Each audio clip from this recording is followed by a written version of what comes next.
Hello guys, இந்த video நம்ம என்ன டிஸ்கஸ் பண்ண போகிறோம்னு பார்த்தீங்கன்னா, நம்ம குட் பேட் அக்லி படத்தோட டீசரை படக்குள்ளேருந்து லான்ச் பண்ணிட்டாங்க. இந்த டீசர் என்ன மாதிரி இம்பாக்டை கிரியேட் பண்ணியிருக்குன்னு சொல்லிட்டு இந்த வீடியோ நம்ம டீட்டெயிலாக டிஸ்கஸ் பண்ணுவோம். அதுக்கு மேலே நீங்கள் இந்த சேனலுக்கு புதுசாக இருந்து இந்த சேனலை சப்ஸ்கிரைப் பண்ணி பெல் ஐக்கனோட கிளிக் பண்ணி வச்சுக்கோங்க. வாங்க நம்ம வீடியோக்குள்ளே போகலாம்.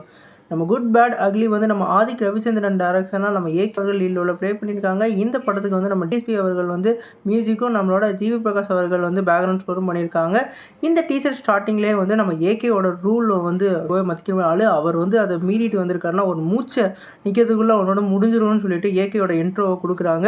அதுவும் வந்து அவர் சொல்கிறது வந்து என்ன சொல்கிறாருன்னா, நான் என்னதான் நல்லவனாக இருந்தாலும் வாழ்க்கையில் அது திடீர்னு வந்து நம்மளை வந்து வாழ்க்கை பேடாக மாற்றிடுதுன்னு சொல்லிட்டு அவர் ஒரு ஃபைட்டு சீக்வன்ஸு எல்லாம் பங்கமாக கொடுத்துருக்காரு. குறிப்பாக கேங்ஸ்டருக்கான எல்லா சம்பவமுமே இந்த படத்தில் இருக்குது. அதே மாதிரி அவரோட சிக்னேச்சர் ஸ்டெப்பான அலுமா டோலுமா ஸ்டைல்லையும் அதே மாதிரி என்னென்னா சொல்கிறது அந்த மாதிரி ஸ்டைல்லையும் வந்து அந்த டைலாகெல்லாம் வந்து ரீகன்ட்ரி பண்ணியிருக்காங்க. அது மட்டும் இல்லாமல் அந்த அட்டகாசத்தில் உள்ள தலை அந்த ரெஃபரன்ஸையும் இங்கே வச்சுருக்காங்க. அதே மாதிரி இவரை வந்து ஏகேன்னு தான் இங்கே வந்து அவங்க மென்ஷன் பண்ணுறாங்க. இந்த படத்தில் வந்து அவருக்கு வந்து டார்க்குன்னு சொல்லிட்டு என்ன தான் கோடு வேர்டு அங்கெல்லாம் இருந்தாலும் இவர் வந்து ஏகேன்னு சொல்கிற மாதிரி தான் இருக்குது. அதனால் இந்த படத்தில் அவரோட பேரே வந்து அஜித் குமாராக கூட இருக்கலாம். அந்தளவுக்கு ஒரு வேறு லெவல் பண்ணாமல் வந்து நம்மளோட ஆதிக்க வச்சு எடுத்திருக்காரு போல்.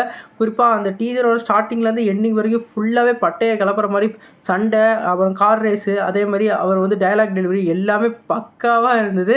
குறிப்பாக அவரோட சிக்னேச்சர் டைலாக்ஸு அதே மாதிரி அவரோட இதெல்லாம் வந்து அப்படியே வந்து சொல்லியிருக்காங்க. அதே மாதிரி ஐ மிஸ் யூ டார்லிங்னு சொல்லிட்டு லாஸ்ட்டாக வந்து சொல்லிவிட்டு ஏப்ரல் மாதம் நீ வந்து பாருங்கடா அப்படின்ற மாதிரி ஒரு டைட்டிலோட நம்ம முடிச்சிருக்காங்க. கண்டிப்பாக இந்த படம் ஒரு பங்கமான படமாக இருக்கும்னு நினைக்கிறேன். டீசர்லேயே எக்ஸ்பெக்டேஷனை பக்கலாக மட்டும் உயர்த்திட்டாங்கன்னு தான் சொல்லணும். குறிப்பாக அவர் வந்து ஒரு டைலாக்ல சொல்லியிருப்பார், வாழ்க்கையில் என்னெல்லாம் தப்பெல்லாம் செய்யக்கூடாதோ அதெல்லாம் கண்டிப்பாக ஒரு தடவை செஞ்சு பார்க்கணும் அப்படின்ற மாதிரி, அந்த செய்கிற வந்து தப்பு கிடையாதுன்ற மாதிரி அவர் டீட்டெயில் கொடுத்துக்கிட்டு இருப்பார்.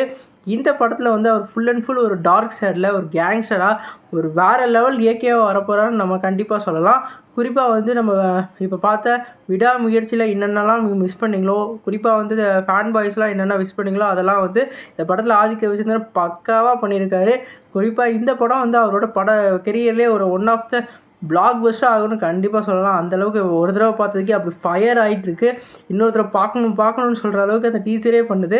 படம் இன்னும் எப்படி வந்து இம்பாக்டை கிரியேட் பண்ண போகுதுன்னு நம்ம வெயிட் பண்ணி தான் பார்க்கணும். குறிப்பாக ஜிவி பிரகாஷோட பேக்ரவுண்ட் ஸ்கோர் பக்காவாக செட் ஆகிருக்கு. இந்த படத்தில் அவரோட உழைப்பு வேறு லெவலில் போட்டிருக்காரு. கண்டிப்பாக இந்த படத்தோட அப்டேட் இன்னுமே தொடர்ச்சியாக வரப்போகுது. நம்ம அதை வெயிட் பண்ணி பார்ப்போம். நீங்கள் சொல்லுங்கள் ஃப்ரெண்ட்ஸ், இந்த டீசரை பார்த்தீங்கன்னா உங்களுக்கு என்ன தோணுச்சுன்னு சொல்லிட்டு கமெண்ட் பண்ணுங்கள். இந்த சேனல் புதுசாக இருந்தால் சப்ஸ்கிரைப் பண்ணுங்கள். நன்றி.